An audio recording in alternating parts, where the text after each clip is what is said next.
aku udah nge-apply banyak beasiswa nih, beasiswa perusahaan swasta. Dan harapanku itu yang terakhir, benteng terakhir itu adalah project ini bakal datang as soon as possible gitu kan. Nah, tapi beasiswa belum dapat, project katanya bulan 10 mulai. Waduh, Oke. nunggu sampai bulan 10, uang pangkal, uang kuliah, wah mati juga nih. Dan itu uangku cuman tersisa itu cuman 80.000 yen, 8 jutaan gitu, 8 mang gitu kan. Waduh, ini bayar apartemen gini-gini, itu ini bulan 6 ya ceritanya, karena nggak udah inilah. Dan aku berpikir untuk, oke, don't do something stupid gitu kan. Ngapain gue di sini menderita, mending pulang aja. Ya mungkin bener yang bilang keluarga, ngapain gue lanjut menderita. Jadi kan bulan 4, jadi aku support hidupku itu cuman part time job dari bulan 4 sampai bulan 6. Nah bulan 6 ini aku melihat ini udah nggak logis nih. Kalau begini terus, karena bayangin aku tuh part time job itu sambil ngeriset tuh, mati banget. Mati. Aku di situ udah hampir mau tumbang gitu. Misalnya tumbangnya udah takutnya kena tipus lagi gitu kan. Ya, aku cari tiket tuh Kamis ya. Aku cari tiket Kamis, Jumatnya itu, misalnya fix ini aku mau beli tiket besok Jumat dan aku mau pulang minggu depan gitu. Jumatnya dapat email, aku dapat beasiswa dengan harga yang beasiswa yang sama dengan beasiswa Max. Waduh, itu rasanya tau nggak apa? Sama kayak kejadian yang bulan 2 kemarin, yang misalnya pas aku dapat beasiswa Max itu yang pertandingan itu kan, waduh, terima kasih Tuhan, gitu-gitu doang. Nah, tapi ada sedihnya, beasiswanya itu cuma setahun doang mereka cover. Itu dari dari perusahaan swasta gitu ya? Swasta itu perusahaan minyak sih aku dapat. Mereka ngasih, dan itu tidak ditanggung uang kuliah, cuman biaya hidup. Mereka ngasih itu 150.000 yen. Padahal kau tuh di persimpangan ingin meninggalkan mimpimu sebagai kuliah doktor karena gak ada lagi support dana, tapi tiba-tiba Iya, di detik-detik terakhir sebelum kau pesan tiket balik itu Tuhan kasih jawaban bahwa kau diterima gitu ya. dan itu speechless banget.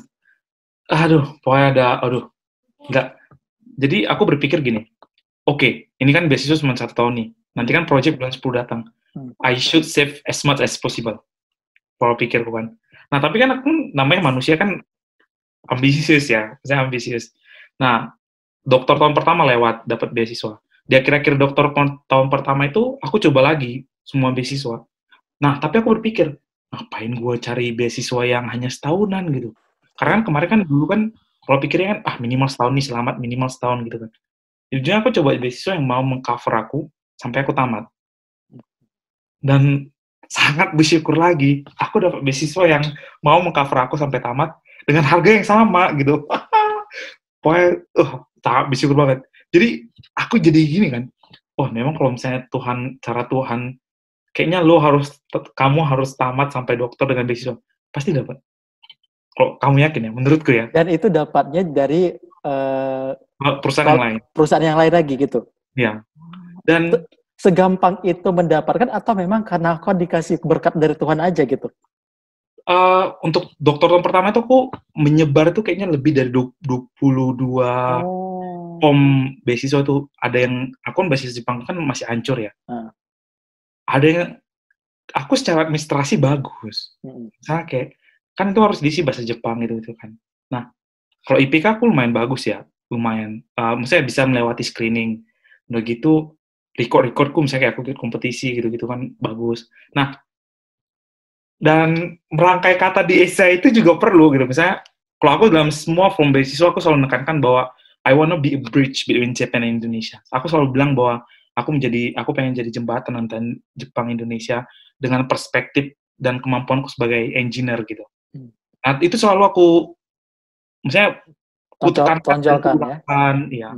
Kutonjolkan dalam setiap formku gitu. Dan kalau aku sih, menurutku itu yang membuat aku menarik gitu. Karena kalau orang punya latar belakang begini pasti banyak kan yang makanya mereka datang kemari. Tapi, nah, kalau secara administrasi sih aku oke. Tapi kadang kendala aku tuh di wawancara, gitu. Jadi proses akhirnya dapat beasiswa itu bukan kayak balikkan sebelah tangan, tapi memang ada proses yang harus ditolak juga, harus interview lagi, harus menerima penyataan bahwa kamu gagal gitu ya? Iya, bahkan modal kan, karena kan di kota lain, misalnya interviewnya di kota lain, misalnya bukan dari sini.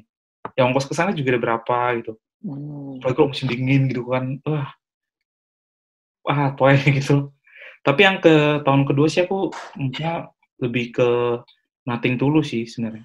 Maksudnya kalau tahun pertama kan memang kembut ya, maksudnya waduh ini gimana semua lah pokoknya ada pokoknya aku catat di folderku bahkan masih ada, itu lebih dari 22 form aku isi dan aku sebar. Asal ada apa gitu aku cari di internet, aku apply gitu-gitu. Dan itu semuanya perusahaan Jepang dan semuanya requirement-nya in Japanese ya? Some of them. Ya, dan sangat bersyukur lah. Dan yang kedua ini juga. Finally, total dari dokter berapa lama? Dokter? Aku dokter 3 tahun, master 2 tahun, research student 6 bulan. Berarti Jadi, total sudah berapa lama? Sekarang akhirnya finally kan tamat dokter ya, dokter. Nah, dengan segala beasiswa, berat apa bedanya di master sama dokter? Lebih berat di mana atau seperti apa perbedaannya itu? Kalau masalah berat sih, pasti ada tantangan tersendiri ya. Misalnya kalau menurutku sih di master tuh yang beratnya itu karena masa transisi ya. Misalnya dari pola pikir Indonesia dengan pola pikir di sini dan ya bagaimana membuat diri itu disiplin lah ya. Misalnya disiplin dalam hal ngeriset, waktu, belajar gitu, bahkan mengontrol stres juga gitu kan itu sangat penting. Nah kalau di dokter sih menurutku aku lebih enjoy ya, misalnya lebih enjoy because ya get used aja dengan semuanya gitu. Tapi kalau ditanya perbedaannya ini penting. Kalau master itu kan kita ada kelas Mas Yan. Nah, jadi aku nggak tahu sih bagus nggak bilang ini, tapi ini perspektifku ya, misalnya jangan langsung disimpulkan. Kalau S1, S2 itu the power of sensei itu, powernya sensei untuk meluluskan itu ada. Sensei yang lain ini, misalnya dosen mata kuliah ini nggak mau meluluskan gitu kan, ada yang strict gitu kan, ya dia harus ngulang tahun, mungkin 2 tahun lebih gitu, tergantung juga. Tapi biasanya sih yang kulihat sih kalau dia bagus di riset sih sensei yang lain maklum sih menurut. Nah kalau di dokter tuh dia beda. Yang bisa menentukan kalau lulus itu adalah yang bisa menentukan diri kita lulus itu adalah diri kita sendiri gitu. Karena itu kan tergantung publikasi. Nah jadi kita ngelakukan riset, kita tulis di paper, kita conference baru atau tulis di paper dan kita apply kan ke editorial. Nah editorial itu kan siapa itu mengirim ke beberapa profesor untuk nge-review. Jadi kalau jadi yang menentukan itu kan orang yang nggak kita tahu, profesor dari kampus lain yang nggak tahu. Nah, jadi berarti hasil kita itu di review, dikasih komen atau dikasih penilaian dari orang-orang yang which is itu kita nggak kenal gitu ya? Yang nggak kenal dan pakar di bidangnya. Ya. Nah, dan itu banyak banget yang rejected, banyak banget yang ditolak dan makanya kan suatu apa ya namanya? Suatu kelulusan itu kan di sini yang menurutku di Indonesia agak kurang sih. Misalnya kalau di Indonesia kan dokter aku nggak tahu gimana, tapi aku udah kenal beberapa dokter tuh mereka tuh hanya Scopus gitu yang penting international publication tanpa review juga bisa lulus. Kalau di sini nggak boleh. Itu ada kriteria kayak kampus kan tuh ada kriteria yang misalnya NP vektornya berapa, review publikasi baru bisa lulus. Yang mau publish itu dirimu atau pihak kampus? Publisher, kayak Elsevier. Oke. Nah itu kan contohnya kayak abang kirim kemarin Spinning itu. Elsevier lah contohnya. Itu kan Elsevier kan itu kan kayaknya kayak Kompas gitu. Kayak publikasi Kompas. Nah mereka kan ada misalnya kayak ada yang electrochemical gitu, ada yang corrosion science. Jadi gitu kalau kita minta tolong ke publishernya itu kita kena biaya lagi atau memang udah kerja sama kampusnya? Itu nanti kan kalau kita ini udah accepted nih ya, diterima. Itu ada namanya open access atau yang biasa. Nah kalau open access karena semua orang bisa lihat, jadi kita yang bayar. Nah kalau yang normal itu kan kalau orang mau lihat publikasi kita kan mereka bayar ke publisher. Nah kalau yang ini gratis, kitanya yang gratis. Nah aku menarik tentang hal ini karena aku baru tahu juga kan. Berarti nanti kalau somehow ternyata mereka nge-publish nih, ada kemungkinan tidak ada yang nge-review punya kita atau selalu ada yang review gitu? Nah makanya apa ya? Amat 3 tahun itu cukup perjuangan sih menurut. Karena kan kalau kita nge-apply, itu nggak bisa langsung minggu depan kita dapat review, bukan. Jadi, kalau aku ya dari publikasiku ya, sebenarnya itu 3 bulan ditahan dulu. Jadi itu kan ada beberapa tahap tuh. Editorial, Nah, editorial ini mereka akan melihat apakah paper kita ini dalam scope ini mereka, publishing mereka. Misalnya kayak gini, aku kan elektrochemical, misalnya kan bisa korosi, bisa masuk ke elektrochemical, bisa masuk ke corrosion. Tapi kan kalau misalnya aku nge-apply ke strength of material, kan udah jauh ini. Nah, di situ mereka melakukan seleksi, baru yang kemudian tata bahasanya gimana, sudah kira-kira bisa nggak mengerti gitu. Baru yang paling penting adalah originality. Apakah ini memang originality-nya benar? Apakah sudah pernah dipublikasi seberapa persen dia yang copy gitu.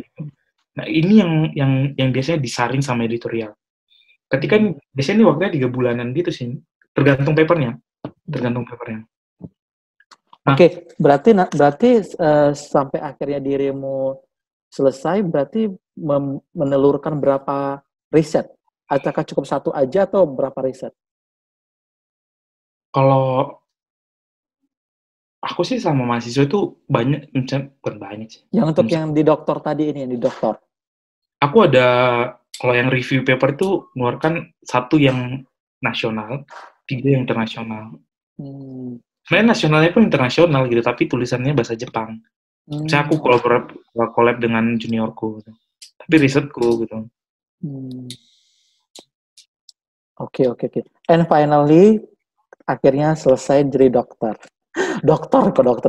Nah, gimana perasaanmu? Wih, what? Aku di usia segini udah jadi dokter. Apakah ada sesuatu hal yang berbeda dengan dirimu atau merasa, bagaimana gitu perasaanmu secara pribadi?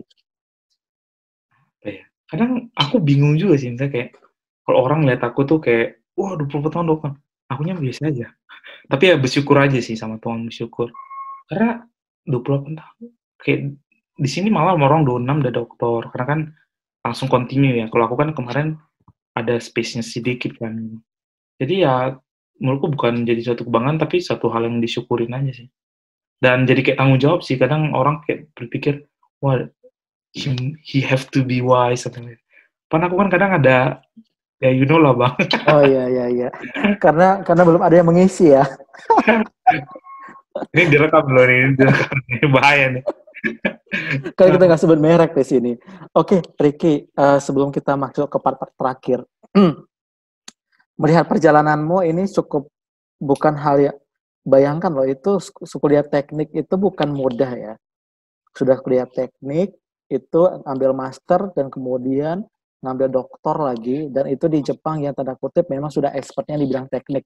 Jadi lo nggak bisa main-main, nggak bisa copy-copy, nggak bisa nggak bisa ngasih fake riset yang tidak original seperti yang kau bilang tadi. Nah, selama ini, selama hampir 5 tahun atau 6 tahun ya di sana ya,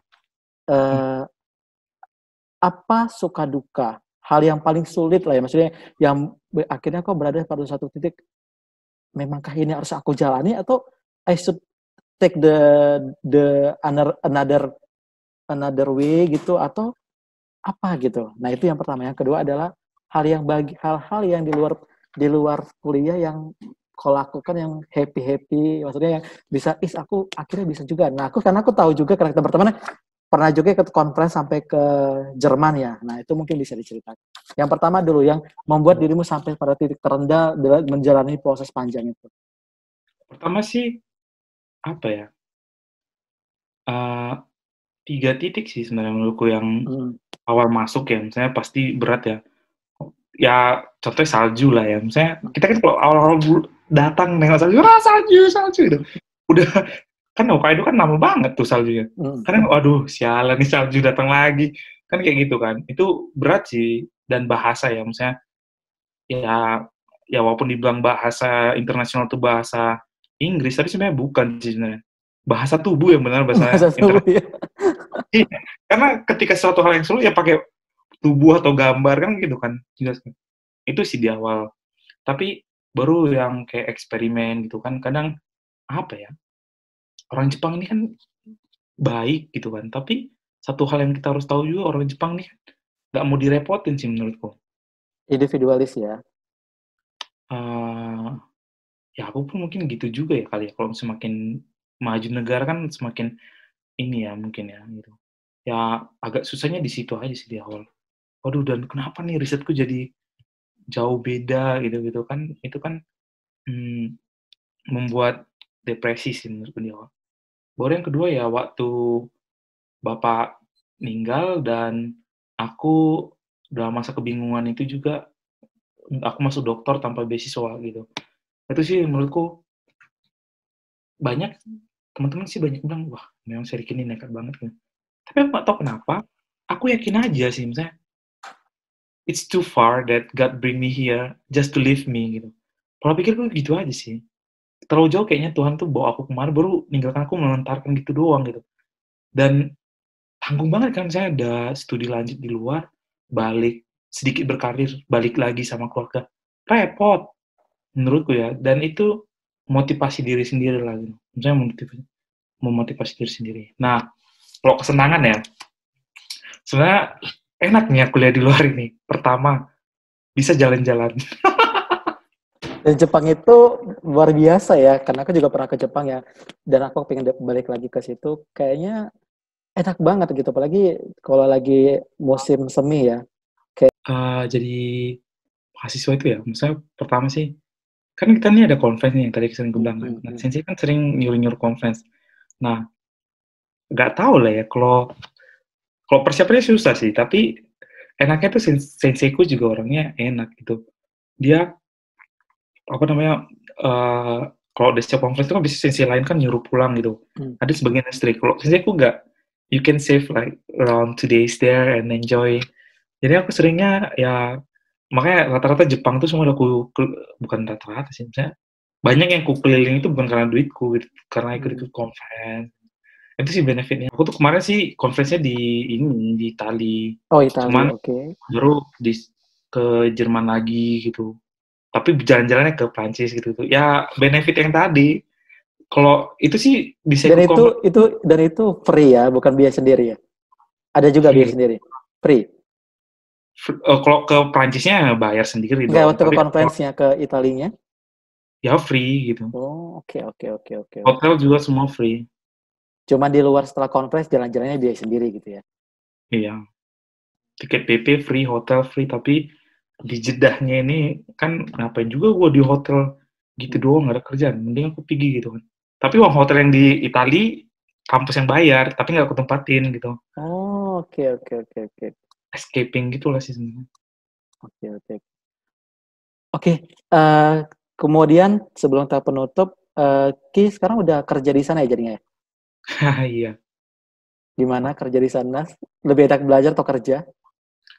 Apa lah ya dibilang ya, karena kan sekarang aku kan kerjaanku peneliti nih di perusahaan kan, ada sebuah perusahaan, jangan sebut namanya. Iya, nggak usah sebut nama. Tapi ada hal yang menarik lah ya, yang ini yang kita bisa bagikan ya sebagai hal positif. Nah, aku di dokter kan internshipku itu kan nggak tahu kenapa aku ngambil di LIPI. Walaupun sebenarnya marah, ngapain kamu orang Indonesia, ngapain balik ke Indonesia? Walau aku jawab, karena saya orang Indonesia sih, makanya saya mau ke Indonesia. Dia kemarin pengen mau ngirim tak kemana gitu, aku, aduh, udah males aku pindah-pindah tempat 1 bulan 2 bulan, mending lah sekalian pulang gitu. Nah, ya LIPI sih baik ya, misalnya oke, tapi ya banyak hal yang kurang lah, men. Pertama fasilitas. Tapi yang paling saya dapat ya di sini, misalnya di perusahaanku ini kan kami kan peneliti ada 16 orang ya, untuk perusahaan ini bidang material. Nah, dan berapa orang ya dokter ya? 8 sampai 10 kali ya. Nah, ada yang dokter-dokter udah tua dan aku kan masih segini lah ini. Nggak ada, maksudnya masih rengginang lah, remahan rengginang lah kan. Kalau misalnya kami seminar gitu, misalnya seminar mingguan gitu, kayak meeting mingguan, riset gitu kan, ada kedamaian yang dilihat, misalnya nggak saling menonjolkan. Maksudnya itu yang aku nggak dapet sih kemarin pas internship.